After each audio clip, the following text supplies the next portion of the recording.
guys, it is MissSimReno. If you are returning to the channel, welcome back. And if you're brand new, I'm very excited that you decided to join me here today for another apartment renovation, which means we are in MyShuno. And I have finally gotten back into building for my save file. And you know what? MyShuno was a little daunting because there are just so many apartments to tackle. It's kind of like Windenburg, which I think has maybe upwards of 30 different lots, if my memory is serving me correctly. If not, it's like a lot. It's just a lot of lots to kind of completely strip down, conceptualize, and then actually build. So I don't know, MyShuno was a little daunting for me. However, I definitely had some time off from building, and during that time, I actually kind of got really inspired to jump back into the city and start creating more Sims and more apartments, and really just kind of get that ball rolling again for my save file. So this apartment is 701 Zen View. There is no fancy pantsy name for this apartment at all, because I'm realizing more and more that just because there are particular Sims that live in these apartments does not mean I necessarily have to name them something. I don't know, I feel like it's not that important of a distinction for me to even talk about, but I felt like mentioning it. So this apartment is 701 Zen View, and this is actually where I believe the Karaoke Legends household was. So I have to admit, for my save, I am not keeping a lot of the townies whatsoever. I'm basically filling every lot with individually made Sims and families. Like, everything is really kind of thought out because I don't really like a lot of townies. I think I made a kind of a silly comment over on Twitter the other day where I was like, I'm sick of the townies. I'm sick of the NPCs. I don't know. Their personalities aren't very like in-depth for me. And of course, this is just me comparing it to like, say, The Sims 2 and The Sims 3, where the storylines were super in-depth, the family trees were large, and I don't know, personalities seemed to play a lot stronger role in gameplay, whereas in The Sims 4, they kind of do and kind of don't, really depending on how you're playing, I guess.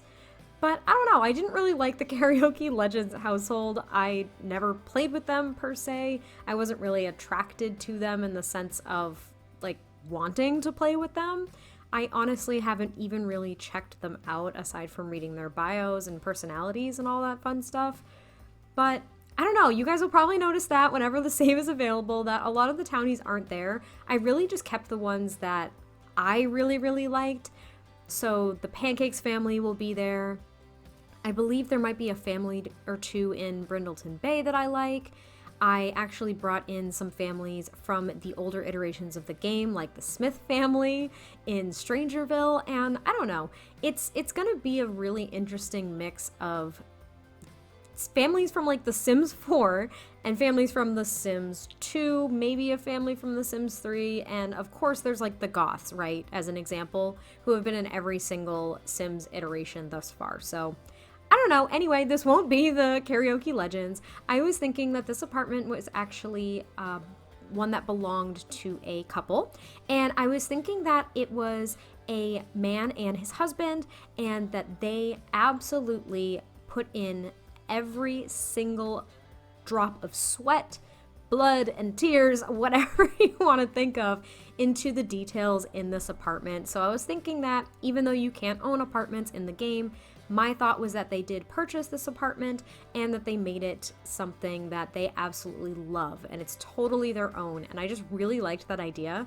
And I really liked the color scheme I kind of went with. It's a little bit darker than I usually prefer, aside from the wall color.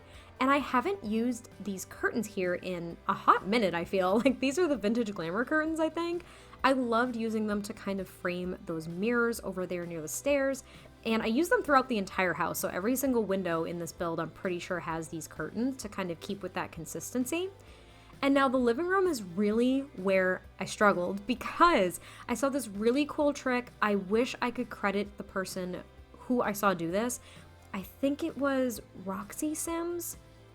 I'll have to double check, so don't quote me on that, but I saw them use that window from Discovery University, and they put it behind that kind of like mantle fireplace that's not a real fireplace thing that we have. Like right there, that thing.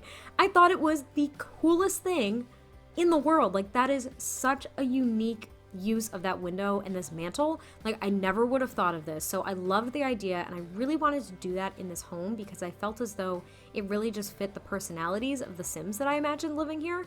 And I found a way to make it work. I kind of played around with some candles like in that little Fago fireplace for a while, but I ended up finding something that I thought worked. I even changed out this brick a little bit later to the same kind of paneling that I used in the kitchen because I really liked that one. I think it was from Get Together, if my memory is serving me correctly, and it just looks really sleek and modern, and I thought that that really fit the Sims that live here.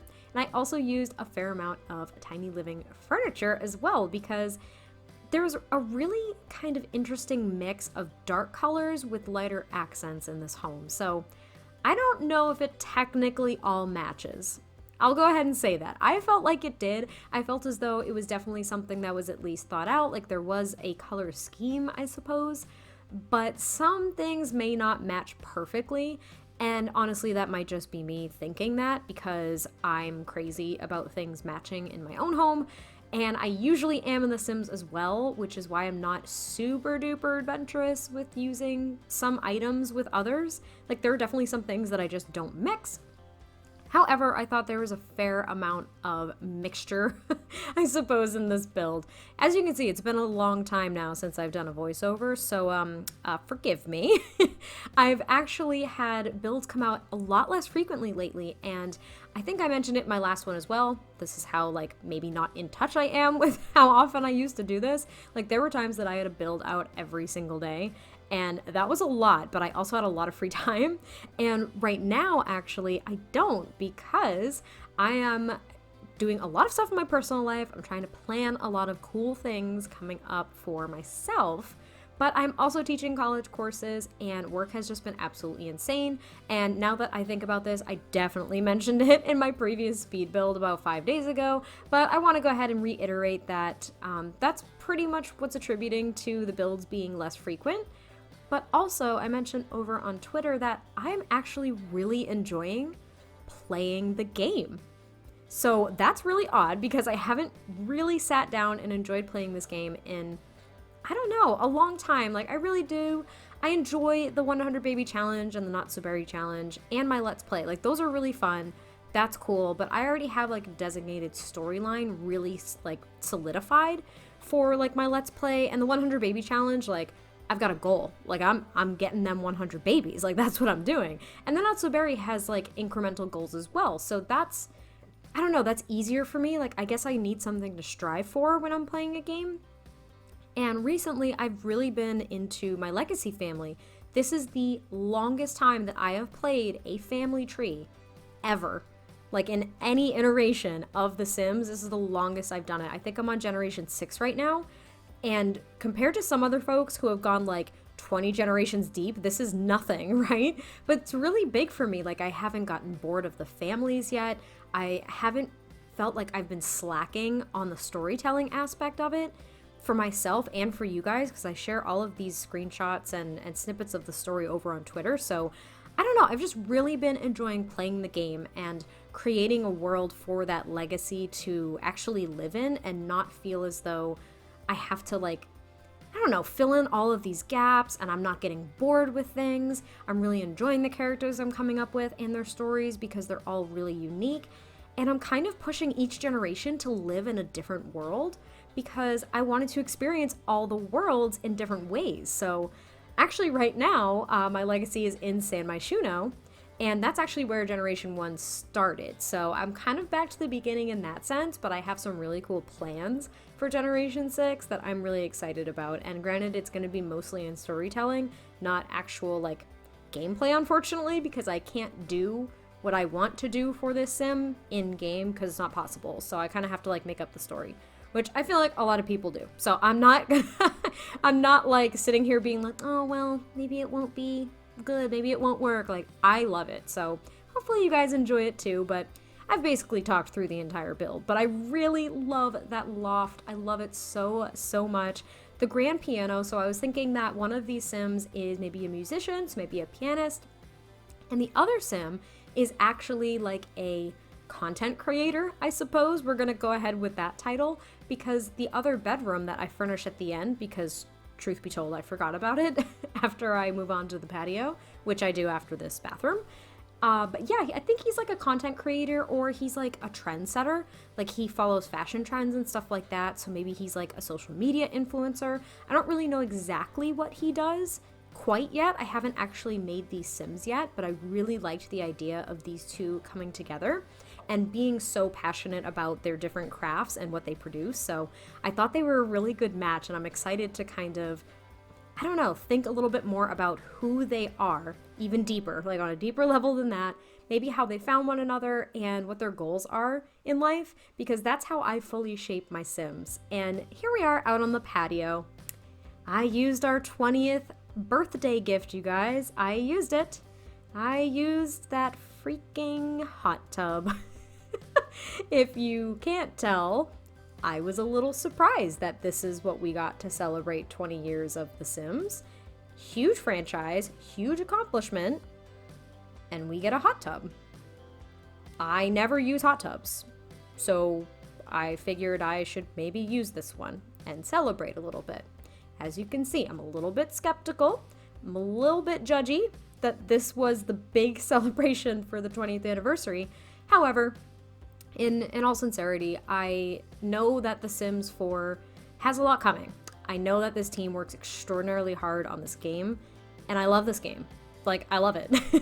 I really do. You know, every, I suppose, project or development has areas for improvement and opportunity, so I'm not gonna get too judgy here, but was surprised that we got a hot tub. So I'm excited to see what's coming this year for The Sims 4 as well, including the community voted stuff pack that we just got the results back on.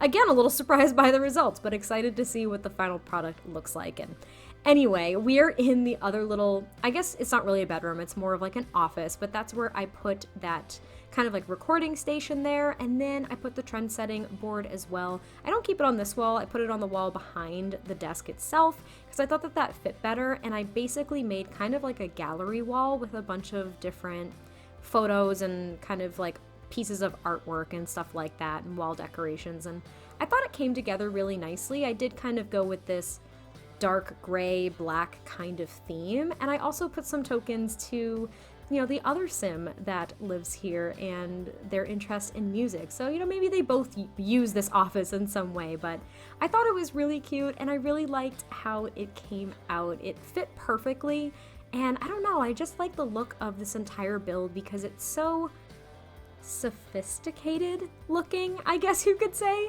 Like, there's kind of an air of sophistication to it, but it's also livable because, I don't know, that's something I always strive for in The Sims, even though I have some builds planned that are just like pristine and untouchable, like some mansions, which I've never really tackled a mansion, so be ready for that down the road. But just kind of putting the finishing touches on this build, so I hope you guys did enjoy this, and thanks for bearing with me as I rambled on through my nonsense, and I will catch you guys next time I post a video, and I will talk to you soon. Bye!